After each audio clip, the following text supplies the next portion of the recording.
আসসালামু আলাইকুম প্রিয় শিক্ষার্থীবৃন্দ, কেমন আছো তোমরা সবাই? আশা করি তোমরা ভালো আছো। যে যেখান থেকে আমার অনলাইন ভিডিও উপভোগ করছো, সবাইকে আজকের অনলাইন ক্লাসে শুভেচ্ছা ও স্বাগতম জানিয়ে শুরু করছি। আমি মোহাম্মদ আবু কাউসার, প্রভাষক তথ্য যোগাযোগ প্রযুক্তি, লাহোর ফতেহপুর বেস্ট জাকির আহমেদ কলেজ, নবীনগর ব্রাহ্মণবাড়িয়া। প্রিয় শিক্ষার্থীবৃন্দ, আমি তোমাদের সামনে আজকে যে বিষয়টি নিয়ে আলোচনা করব তা হলো ন্যানো টেকনোলজি। ন্যানো টেকনোলজি কী? আজকে তোমরা যদি এই বিষয়টি সঠিকভাবে অনুধাবন করতে পারো, তাহলে তোমরা যা শিখবে তা হলো ন্যানো টেকনোলজি এবং এর গবেষণার সাথে সংশ্লিষ্ট অন্যান্য বিষয়াবলী সম্পর্কে তোমাদের অভিজ্ঞতা অর্জন হবে। সেই সাথে তোমাদের অভিজ্ঞতা অর্জন হবে ন্যানো টেকনোলজি প্রযুক্তি ব্যবহার। তো চলো যাই শিক্ষার্থীবৃন্দ, ন্যানো টেকনোলজি কী তা জানার চেষ্টা করি। ন্যানো শব্দটি গ্রিক ন্যানোস থেকে এসেছে। আমি আবার বলছি প্রিয় শিক্ষার্থীবৃন্দ, ন্যানো শব্দটি এসেছে কোত্থেকে? ন্যানোস থেকে, যার আবিধানিক অর্থ হচ্ছে ড্রপ, অর্থাৎ ব্রাহ্মণ বা জাদুকরী ক্ষমতাসম্পন্ন একটি ক্ষুদ্রাকৃতির প্রাণী। 1 মিটারের 100 কোটি ভাগের 1 ভাগ হলো 1 ন্যানোমিটার। অনলাইন ডিকশনারিতে মেরিয়াম ওয়েবস্টার অনুসারে ন্যানো টেকনোলজি হল the science of manipulating materials on an atomic or molecular scale, especially to build microscopic device as robot। অর্থাৎ ন্যানো প্রযুক্তি হল পারমাণবিক বা আণবিক স্কেলে অতি ক্ষুদ্র ডিভাইস, যেমন রোবট তৈরি করার জন্য ধাতব বস্তুকে সুনিপুণভাবে কাজে লাগানোর বিজ্ঞানই হলো ন্যানো টেকনোলজি। প্রিয় শিক্ষার্থীবৃন্দ, আমি আবারও তোমাদের বিষয়টা একটু বোঝানোর চেষ্টা করছি। ন্যানো শব্দটি কোত্থেকে এসেছে? ন্যানোস থেকে, যার আবিধানিক অর্থ হচ্ছে ড্রপ, অর্থাৎ ব্রাহ্মণ বা জাদুকরী ক্ষমতাসম্পন্ন ক্ষুদ্রাকৃতির প্রাণী। অর্থাৎ ন্যানো বলতে বুঝি আমরা ন্যানো বলতে আমরা বুঝি 100 কোটি ভাগের 1 ভাগ হলো 1 ন্যানোমিটার। অর্থাৎ ন্যানো প্রযুক্তি হলো পারমাণবিক বা আণবিক স্কেলে অতি ক্ষুদ্র ডিভাইস তৈরির জন্য ধাতব বস্তুকে সুনিপুণভাবে কাজে লাগানোর বিজ্ঞান। অর্থাৎ অতি ক্ষুদ্র যে ডিভাইসগুলোকে কাজে লাগানোর জন্য যে বিজ্ঞান আলোচনা করে, পর্যালোচনা করে, তাইকেই আমরা বলবো প্রিয় শিক্ষার্থীবৃন্দ ন্যানো টেকনোলজি। অর্থাৎ অতি ক্ষুদ্র ডিভাইস, এই ক্ষুদ্র ডিভাইসকে যে কোনো একটি ডিভাইসে সংযোগ করে বড় একটি ডিভাইসে কমপ্লিট করার জন্য যে বিজ্ঞান আলোচনা করে বা গবেষণা করে ব্যাখ্যা করে, তাকেই আমরা বলবো ন্যানো টেকনোলজি। তো শিক্ষার্থীবৃন্দ, ন্যানো টেকনোলজির মাধ্যমে অণুপরমাণুকে ভেঙে কিংবা জোড়া লাগিয়ে আগামী দিনে অনেক কিছুই করা সম্ভব হবে। সুপ্রিয় শিক্ষার্থীবৃন্দ, ন্যানো টেকনোলজি দুটি প্রক্রিয়া আছে, একটি হচ্ছে টপ টু বটম আর একটি হচ্ছে বটম টু টপ। প্রিয় শিক্ষার্থীবৃন্দ, আমি যদি তোমাদেরকে উপর থেকে নিচে অর্থাৎ টপ টু বটম বিষয়টা বোঝানোর চেষ্টা করি, অর্থাৎ টপ মানে হচ্ছে উপরে এবং টু বটম অর্থাৎ নিচে। অর্থাৎ ন্যানো টেকনোলজি এই প্রক্রিয়ার ক্ষেত্রে বোঝানো হয় বড় আকৃতির একটি ডিভাইসকে কিভাবে ছোট আকৃতিতে কনভার্ট করে ছোট্ট একটি ডিভাইসে নিয়ে আসা যায়, এটা নিয়ে আলোচনা করি। আর নিচ থেকে উপরে অর্থাৎ বটম টু টপ অর্থাৎ ক্ষুদ্র একটি ডিভাইসকে কিভাবে বড় একটি ডিভাইসে রূপ দেয়া যায়, এই প্রক্রিয়া আলোচনা করে। তো সুপ্রিয় শিক্ষার্থীবৃন্দ, আমরা এখন তোমাদের সামনে যে বিষয়টি নিয়ে আলোচনা করব তা হলো ন্যানো প্রযুক্তির প্রয়োগ ক্ষেত্র। শিক্ষার্থীবৃন্দ, এখন আমরা ন্যানো প্রযুক্তি কোন কোন ক্ষেত্রে ব্যবহার করা হয় সেটা আমরা দেখার চেষ্টা করব। প্রথমে যেই ক্ষেত্রটা রয়েছে তা হলো কম্পিউটার হার্ডওয়্যার তৈরি।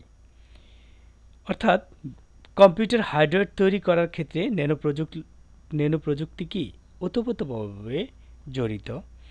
যেমন কম্পিউটারের মেমোরি, গতি, দক্ষতা ইত্যাদি বৃদ্ধি করার জন্য বিভিন্ন হার্ডওয়্যার এবং ভিডিও গেমস, কনসোলেন্ট তৈরিতে মূলত কি আমাদের ন্যানো প্রযুক্তি ব্যবহার করা হয়। তো শিক্ষার্থীবৃন্দ, কম্পিউটার অনেক কি যন্ত্রপাতি আছে বা অনেক কি ইকুইপমেন্ট আছে, যেমন কি বলছি আমরা, কম্পিউটার মেমোরি, গতি, দক্ষতা কি ইত্যাদি বৃদ্ধির জন্য মূলত কি হার্ডওয়্যার এবং ভিডিও গেমস কনসোল তৈরিতে মূলত কি ন্যানো প্রযুক্তি ব্যবহার করা হয়। তো সুপ্রিয় শিক্ষার্থীবৃন্দ, এখন আমরা দেখব ন্যানো রোবট, অর্থাৎ ন্যানো রোবট, অর্থাৎ ন্যানো রোবট তৈরি করার ক্ষেত্রে কি ন্যানো প্রযুক্তি ব্যবহার করা হয়। ন্যানো প্রযুক্তি ব্যবহার করে অতি ক্ষুদ্র রোবট তৈরির কি গবেষণার কাজ চলছে। এ রোবট মূলত মানবদেহের অভ্যন্তরে কি অস্ত্রোপচার করতে কি হবে সম্ভব হবে। ন্যানো রোবট মানে এতটাই ছোট যেটা কি মানবদেহের অভ্যন্তরে গিয়ে প্রবেশ করে কি করতে পারবে, যে কোনো ধরনের অস্ত্রোপচার অর্থাৎ কি মানুষের অপারেশন কমপ্লিট করতে পারবে। তাহলে এই ধরনের ন্যানো রোবট তৈরি করার ক্ষেত্রেও আমাদের কি হচ্ছে, ন্যানো প্রযুক্তি ব্যবহার হচ্ছে। খুবই ক্ষুদ্র একটি ডিভাইস, যে ডিভাইসগুলো কি করতে পারবে, ক্ষুদ্র একটি কে ডিভাইসের মাধ্যমে ন্যানো রোবট তৈরি করা হবে, যে ডিভাইসগুলো মাধ্যমে কি করা যাবে, শরীরের অভ্যন্তরে ঢুকে যে কোনো ধরনের চিকিৎসা দিতে পারবে। তো প্রিয় শিক্ষার্থীবৃন্দ, এখন আমি তোমাদের সামনে যে বিষয়টা দেখব, ইলেকট্রনিক্স যন্ত্রপাতি, অর্থাৎ বিভিন্ন ধরনের ইলেকট্রনিক যন্ত্রপাতি তৈরি করার ক্ষেত্রেও কি ন্যানো প্রযুক্তি ব্যবহার করা হয়। যেমন বিদ্যুৎ খরচ, ওজন এবং আকৃতি কমিয়ে কার্যক্ষমতা বৃদ্ধির লক্ষ্যে বিভিন্ন ধরনের ইলেকট্রনিক্স যন্ত্রপাতি কি করা হয়, তৈরিতে মূলত ন্যানো প্রযুক্তি ব্যবহৃত হয়। তো সুপ্রিয় শিক্ষার্থীবৃন্দ, এখন আমি তোমাদের সামনে যে বিষয়টি নিয়ে আলোচনা করব তা হলো জ্বালানি, অর্থাৎ কম খরচে নিম্নমানের কাঁচামালের মাধ্যমে জ্বালানি তৈরি এবং বিভিন্ন প্রকার ব্যাটারি বা কি হাইড্রোজেন আয়রনের জন্য ফুয়েল সেল তৈরিতেও কি আমাদের ন্যানো প্রযুক্তি অনেক কাজে লাগে। অর্থাৎ কিভাবে কি একটি ডিভাইসের মধ্যে কি জ্বালানি কম লাগবে, হ্যাঁ, এত করে মানুষের কি সাশ্রয় হবে, হ্যাঁ, সেই প্রযুক্তিটা মূলত কি আলোচনা করি, ন্যানো প্রযুক্তি বা ন্যানো টেকনোলজি। তো প্রিয় শিক্ষার্থীবৃন্দ, নেক্সট আমরা দেখব প্যাকেজিং ও প্রলেপ তৈরি করার ক্ষেত্রেও কি আমাদের ন্যানো প্রযুক্তি ব্যবহার করা হয়। অর্থাৎ যেমন খাদ্যজাত দ্রব্য প্যাকেজিং এর কাজে বিভিন্ন জিনিসের প্রলেপ তৈরির কাজে কি করা হয়, ন্যানো প্রযুক্তি ব্যবহার করা হয়। নেক্সট আমরা দেখব ওষুধ তৈরি, গুরুত্বপূর্ণ একটি জিনিস, এই যে মেডিসিন, হ্যাঁ, এই গুরুত্বপূর্ণ এই মেডিসিন তৈরি করার ক্ষেত্রে কি আমাদের আজকাল ন্যানো প্রযুক্তি ব্যবহার করা হচ্ছে। নেক্সট আমরা দেখব খেলাধুলার সামগ্রী, অর্থাৎ খেলাধুলার সামগ্রী তৈরি করার ক্ষেত্রেও কী করা হচ্ছে, আমাদের আজকে ন্যানো প্রযুক্তি ব্যবহার করা হচ্ছে। যেমন টেনিস বলের স্থায়িত্ব বৃদ্ধির জন্য, বাতাসে কে গলফ বলের পজিশন ঠিক রাখার জন্য, র্যাকেটের শক্তি ও স্থায়িত্ব বৃদ্ধির জন্য মূলত ন্যানো প্রযুক্তি বা ন্যানো টেকনোলজি কী হয়, ব্যবহার করা হয়। তাছাড়াও আমাদের খেলোয়াড়দের যে জুতা, মোজা, ট্রাউজার প্রভৃতি স্থায়িত্ব বৃদ্ধি ও আরামকে জাত করার জন্য মূলত কি হচ্ছে, আমাদের ন্যানো প্রযুক্তি ব্যবহার হচ্ছে। তো সুপ্রিয় শিক্ষার্থীবৃন্দ, এখন আমি যেটা দেখব বাতাস পরিশোধন, অর্থাৎ শিল্প কারখানা হতে যে নির্গত ক্ষতিকারক ধোঁয়া বের হয় তা রাসায়নিক বিক্রিয়ার মাধ্যমে কি হচ্ছে, অক্ষতিকারক গ্যাসে রূপান্তরের মাধ্যমে বাতাস কি পরিশোধন করতেও আমাদের আজকাল কি হচ্ছে, ন্যানো প্রযুক্তি ব্যবহৃত হচ্ছে। তো সুপ্রিয় শিক্ষার্থীবৃন্দ, নেক্সট আমরা দেখব মহাকাশ অভিযান, অর্থাৎ মহাকাশ অভিযান করার ক্ষেত্রেও আমাদের কি ন্যানো প্রযুক্তি অনেকটা গুরুত্বপূর্ণ ভূমিকা পালন করে থাকে। যেমন বিভিন্ন নৌযানকে হালকা করে তৈরি করে জ্বালানির কি পরিমাণ কমাতে ন্যানো প্রযুক্তির অগ্রণী ভূমিকা পালন করে। তো সুপ্রিয় শিক্ষার্থীবৃন্দ, এখন আমি যে বিষয়টা আমি দেখব তা হলো কি বস্ত্র শিল্প। আজকাল ন্যানো প্রযুক্তি বস্ত্র শিল্প কি হচ্ছে, গুরুত্বপূর্ণ ভূমিকা পালন করছে। যে জায়গায় কিছু কিছু বস্ত্র শিল্পে কাপড়ের ওজন এবং কি ঘনত্ব উন্নতিকল্পে ন্যানো টেকনোলজির ব্যবহার দিন দিন বেড়েই যাচ্ছে। তো সুপ্রিয় শিক্ষার্থীবৃন্দ, নেক্সট আমি দেখব কৃত্রিম অঙ্গ প্রত্যঙ্গ তৈরি, অর্থাৎ ন্যানো টেকনোলজি ব্যবহার করি অনুভূতি সম্পন্ন কৃত্রিম অঙ্গ প্রত্যঙ্গ কী করা হচ্ছে, তৈরি করা সম্ভব হচ্ছে। তো সুপ্রিয় শিক্ষার্থীবৃন্দ, নেক্সট আমরা দেখব টিটানিয়াম ডাইঅক্সাইড তৈরি। অর্থাৎ টিটানিয়াম ডাইঅক্সাইড সুপ্রিয় শিক্ষার্থীবৃন্দ বলতে আমরা কি বুঝি?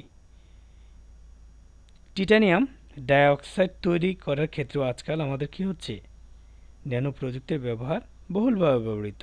যেমন সানস্ক্রিনে ব্যবহৃত টিটানিয়াম ডাইঅক্সাইড তৈরির কাজে কি আমাদের ন্যানো প্রযুক্তি ব্যবহার করা হয়। সুপ্রিয় শিক্ষার্থীবৃন্দ, আজকে আমরা এই ন্যানো টেকনোলজির বিষয়টা যদি আমরা সঠিকভাবে পড়তে পারি, তাহলে আমরা যা পাঠ মূল্যায়ন করতে পারবো, তাহলে ন্যানো প্রযুক্তির প্রয়োগ ক্ষেত্র সম্পর্কে আমরা কি আলোচনা করতে পারবো। তো সুপ্রিয় শিক্ষার্থীবৃন্দ, তোমাদের বাসার যেই কাজ থাকবে তা হলো ন্যানো টেকনোলজির প্রয়োগ ক্ষেত্র তোমরা খাতায় বাসায় গিয়ে কি করবে, সুন্দরভাবে লিখবে।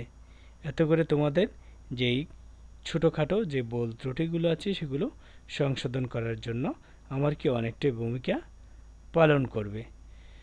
তো সুপ্রিয় শিক্ষার্থীবৃন্দ, আমি আমার আজকের অনলাইন ক্লাসের প্রায় শেষ প্রান্তে চলে এসেছি। তোমরা আগামী ক্লাস দেখার জন্য সবাইকে শুভেচ্ছা জানিয়ে আজকের মতো আমি বিদায় নিচ্ছি। আসসালামু আলাইকুম। ধন্যবাদ সবাইকে।